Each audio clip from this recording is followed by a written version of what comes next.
Waalaikumsalam warahmatullahi wabarakatuh. Saya Muhammad Ikhlas Suraid dari kampus Unsula Semarang, Sultan Agung Semarang. Saya datang ke Yayasan Lembaga Bantuan Hukum yang di Makassar untuk menanyakan soal perencanaan keadvokatan isu tenaga kerja yang berada di luar negeri. Sebelumnya itu bisa perkenalan diri dulu. Perkenalkan, saya Hasbi sebagai advokat publik di LBH Makassar. Kemudian bisa dijelaskan sebenarnya LBH itu kayak bagaimana sebenarnya? Jadi Lembaga Bantuan Hukum Makassar kan itu adalah organisasi bantuan hukum yang fokus memberikan bantuan hukum terhadap masyarakat miskin, kelompok rentan, dan mereka yang secara sistem sosial politik itu terpinggirkan gitu, dan tidak memiliki kekuatan untuk melakukan upaya hukum.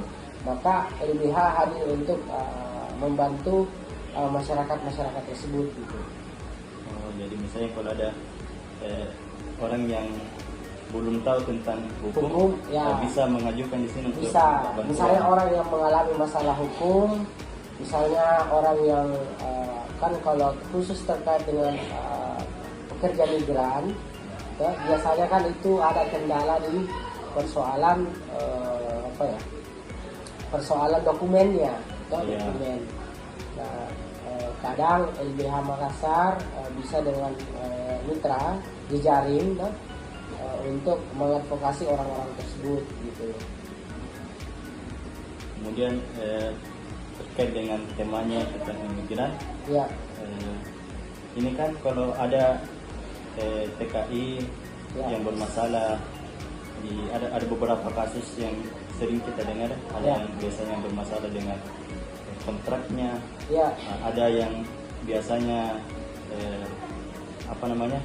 penipuan, ada kadang juga kayak kekerasan oleh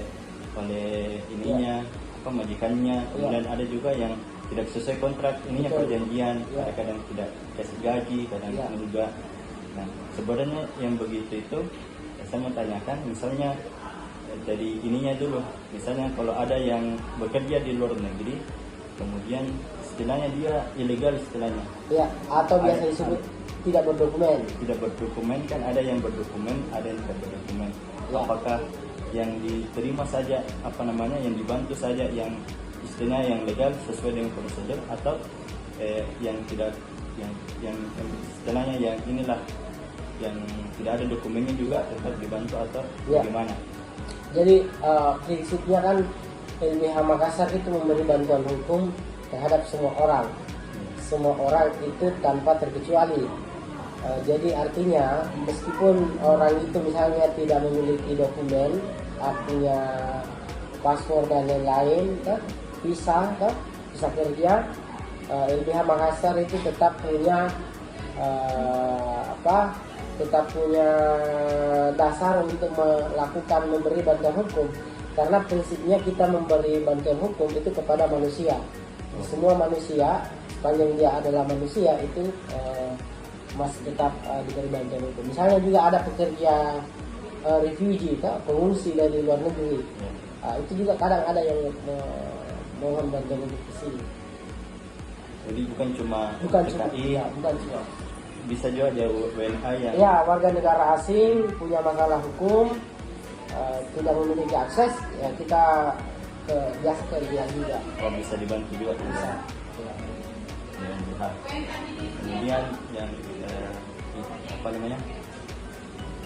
bagaimana proseduralnya, misalnya kemana saja dia ingin bertanya, misalnya kalau dia punya permasalahan di luar negeri, bisa minta bantuan di mana saja. Nah, kalau misalnya kan ada dua situasi sebenarnya. Kalau pekerja migran itu calon pekerja migran terus punya masalah hukum, itu kan biasanya ada indikasi tindak pidana perdagangan orang. Kalau misalnya dia seperti yang tadi kita bilang, dipekerjakan tidak sesuai dengan aturan, kontraknya tidak diberikan, diminta kerja paksa dan lain-lain, itu kan permasalahan calon pekerja migran. Nah biasanya kalau begitu kita tetap koordinasi dengan kan ada balai perlindungan pekerja migran Indonesia di BP2RI.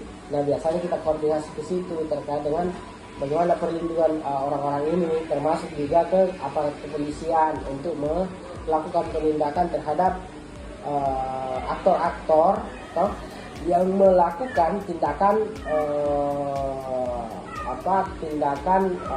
eksploitasi terhadap calon pekerja migran tersebut.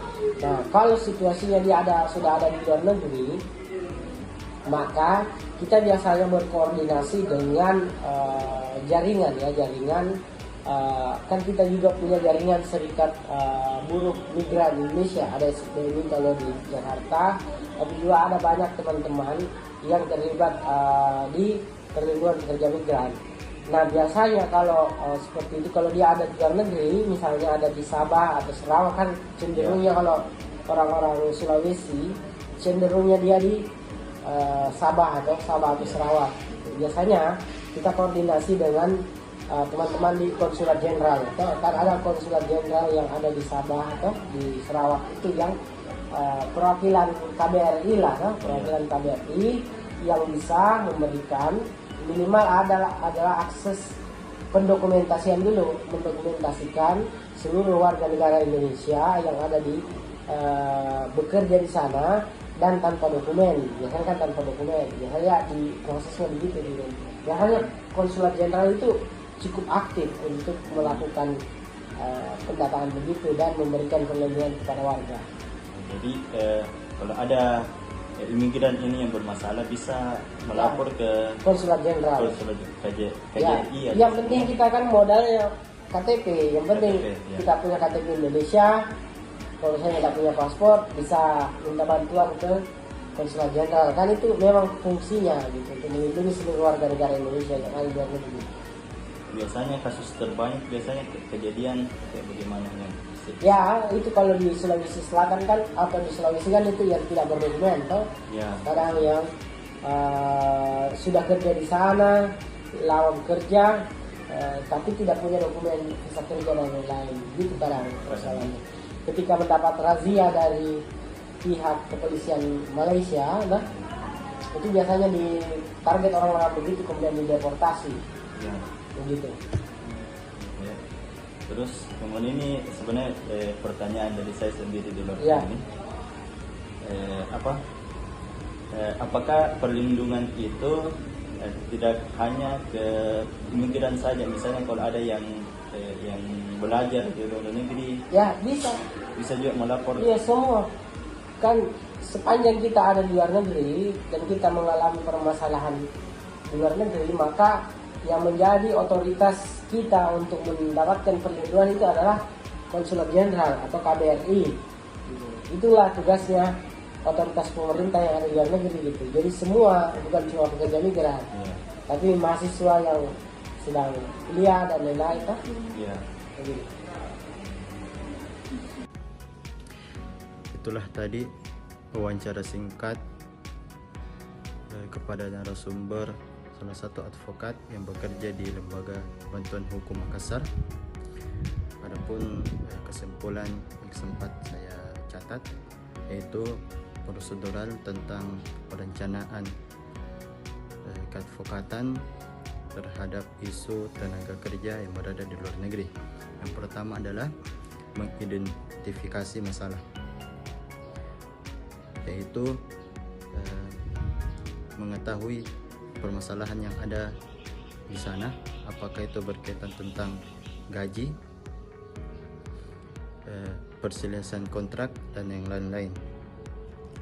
Kemudian yang harus dilakukan adalah menghubungi perwakilan Republik Indonesia yang berada di sana, baik di KBRI ataupun di KJRI.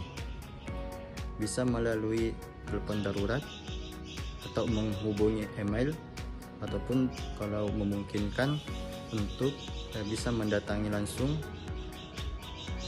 di kantor KBRI atau KJRI yang berada di tempat. Kemudian setelah mendatangi ke tempat tersebut, bisa melakukan pendaftaran atau permohonan bantuan. Bisa dengan TKI melapor untuk menyiapkan berkas-berkas berupa identitas lengkap, berupa paspor, visa, dan tersebut. Kemudian kontrak kerja, nama majikan atau agensi, kemudian kronologi kejadian, dan bukti-bukti jika ada.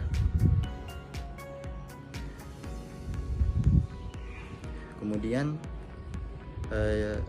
jika tidak memungkinkan, pihak keluarga juga yang berada di Indonesia juga bisa dapat menghubungi Badan Perlindungan Pekerja Migran Indonesia atau biasa disingkat dengan BP2MI ataupun Dinas Tenaga Kerja yang berada di setempat. Nah, salah satunya adalah Lembaga Bantuan Hukum. Kemudian setelah menghubungi setelah pendaftaran, maka akan diverifikasi atau dianalisis oleh pihak KBRI atau KJRI, yaitu dengan menganalisis kasus, mewawancarai TKI yang terkait, kemudian mengumpulkan bukti dan dokumen pendukung, dan mengklarifikasi dengan pihak majikan, agensi, atau otoritas lokal. Kemudian setelah itu akan diberikan bantuan hukum. Jenis bantuan bisa berupa pendampingan hukum, mediasi, pendampingan saat persidangan, advokasi administratif, misalnya untuk deportasi, pembebasan denda, dan tersebut. Ataupun bisa juga perlindungan darurat, yaitu penampungan jika terancam keselamatannya.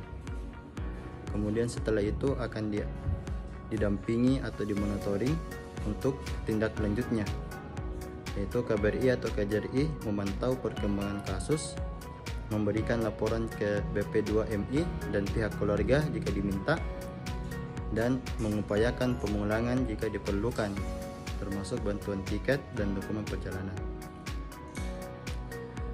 Kemudian yang terakhir, koordinasi dengan BP2MI dan instansi terkait jika kasus memerlukan penyelidikan lebih lanjut, pemulangan darurat atau perlindungan hukum lanjutan yang ada di Indonesia. Mungkin itu saja hasil dari wawancara kami.